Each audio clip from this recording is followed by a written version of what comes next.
Welcome to Rob Schmitt tonight. As the Trump White House works to clean up a very broken country, the American left and the Democrat Party are exposing themselves as the architects of the chaos and destruction that are decimating our quality of life. In Washington right now, we're seeing the clearest example of this. Trump is very used to living in safe, secure, and upscale locations. Obviously, he's a billionaire.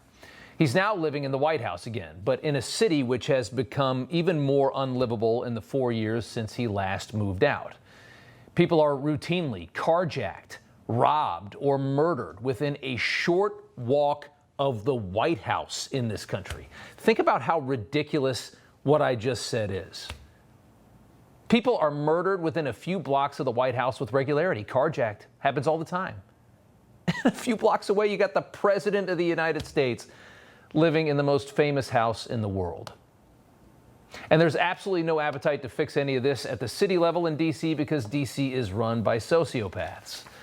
So Trump federalizes Washington like any sensible president would in a moment like this. Violent crime instantly plummets. You've seen the number. Robberies way down. Carjackings are down like 90% within a week. That's crazy. Homeless camps are disappearing. Everything is beautifying, and the rage from Democrats is unbelievable. Take a listen. This president is trampling on basic freedoms of the American people. I think we'll go the way of Germany in the 1930s. There is no indication that this man is in favor of law-abiding behavior or public safety, but he is in favor of power. He is in favor of fascism. He is in favor of ending democracy. And with that, they label themselves as the party of misery. You want crime, filth, low quality of life, chaos, and everything else? That's your party. Listen to those idiots talking on cable news all day long. And as D.C. gets safer, think of the revelation that's about to hit for the tens of thousands, if not hundreds of thousands, of law-abiding inner-city residents in places like Washington, D.C.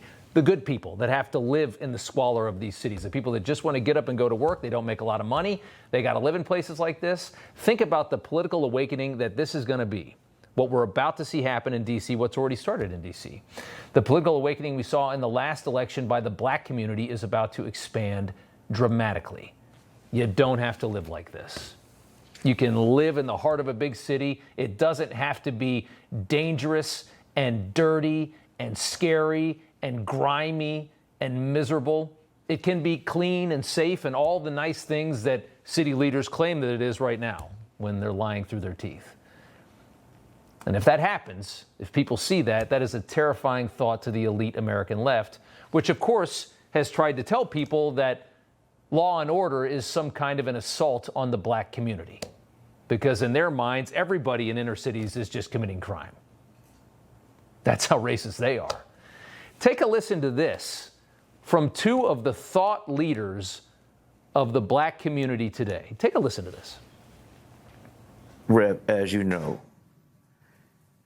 this country right now it's bananas, and this guy trying to take over D.C.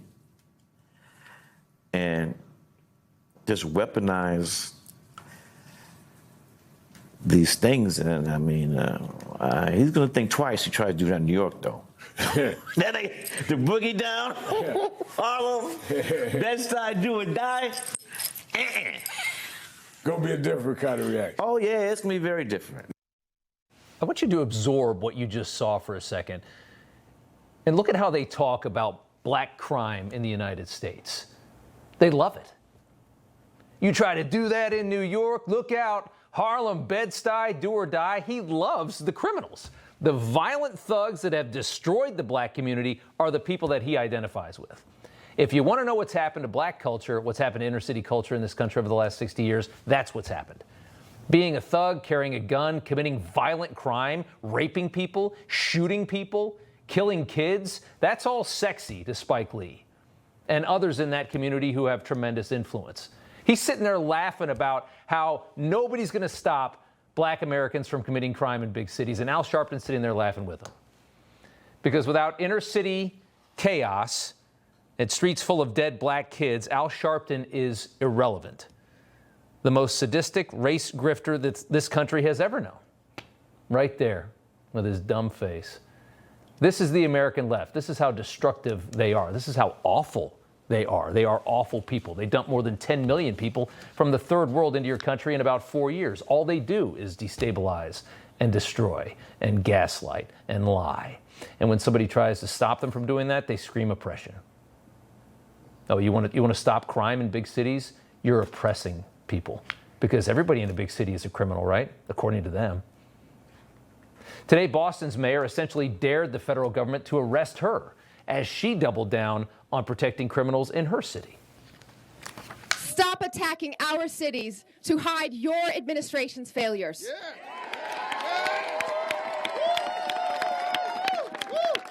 Unlike the Trump administration, Boston follows the law. To all the federal officials attacking communities that embody diversity, creativity, and moral clarity, we mayors said this in D.C. nearly 6 months ago, and I'll say it again today. You are wrong on the law, and you are wrong on safety. Just empty, vapid words with a bunch of clowns cheering for it behind her. They have no tethering to reality. Michelle Wu brought a nice prop to her event, a mariachi band.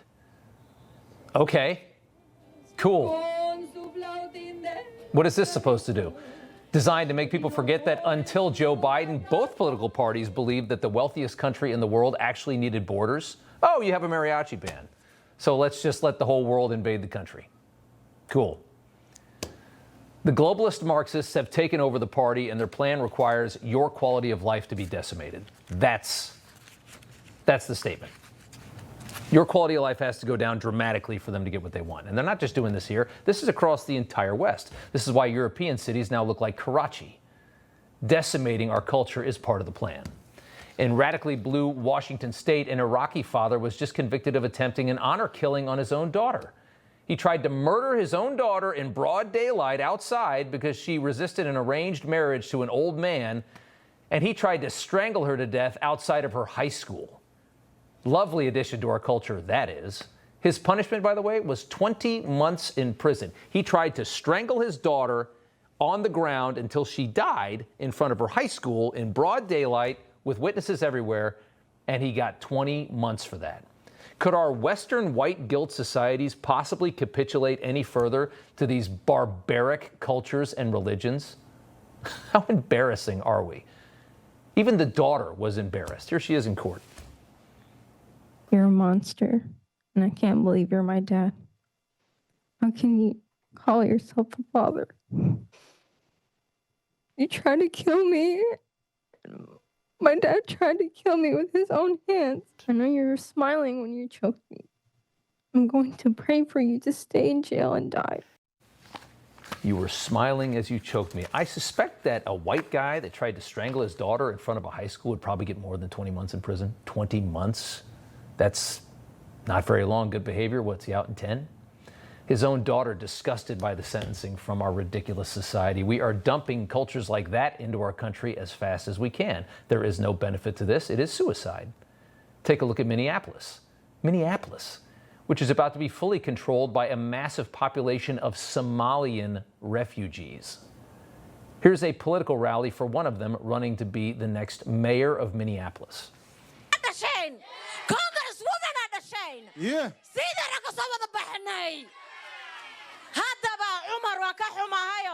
Virginia qabooba lagu dhalay laakiin se waan adopt gareynay siidarna wax badan ma joogine. That's a political rally in Minneapolis. Think about that. Imagine that happening in any other place. Imagine a load of white people in Somalia running for office screaming in English. How would that go? In Florida, 3 Americans are dead after an illegal immigrant from India was given a license to drive semi-tractor trailers by Gavin Newsom in California. He tried to pull about the stupidest thing I've ever seen, a U-turn, an incredibly illegal U-turn, in the middle of the Florida Turnpike, which has some of the fastest traffic I've ever seen. The Turnpike people blaze. I think the speed limit's 75. He essentially decapitated 3 people. And if you've seen the video, you could tell by the reaction on his face he couldn't have cared less.